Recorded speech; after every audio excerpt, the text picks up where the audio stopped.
సుఖదుఖాలు అనిత్యమైనవే అని చెప్పిన కృష్ణుడు అసలు ఈ సృష్టిలో శాశ్వతమైనది ఏది, అశాశ్వతమైనది ఏది అనే పరమసత్యాన్ని వివరిస్తున్న సందర్భం. నాసతో విద్యతే భావో నా భావో విద్యతే సతః ఉభయోరపి దృష్టో అంతస్త్వనయోస్తత్వదర్శిభిః. అసత్యమైన శరీరానికి ఉనికి లేదు, సత్యమైన ఆత్మకు వినాశనం లేదు.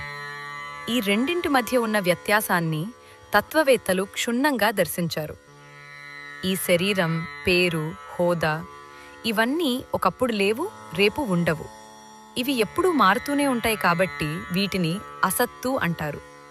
ఆత్మ ఎప్పుడూ ఉంటుంది, అది పుట్టలేదు, గిట్టదు. మారకుండా ఉండే ఈ సత్యాన్నే మనం పట్టుకోవాలి. మన కంటికి కనిపించేవన్నీ అబద్ధం కావచ్చు, కానీ మనలో ఉన్న చైతన్యం మాత్రమే నిత్యం.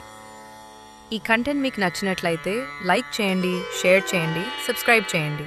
ధన్యవాదాలు.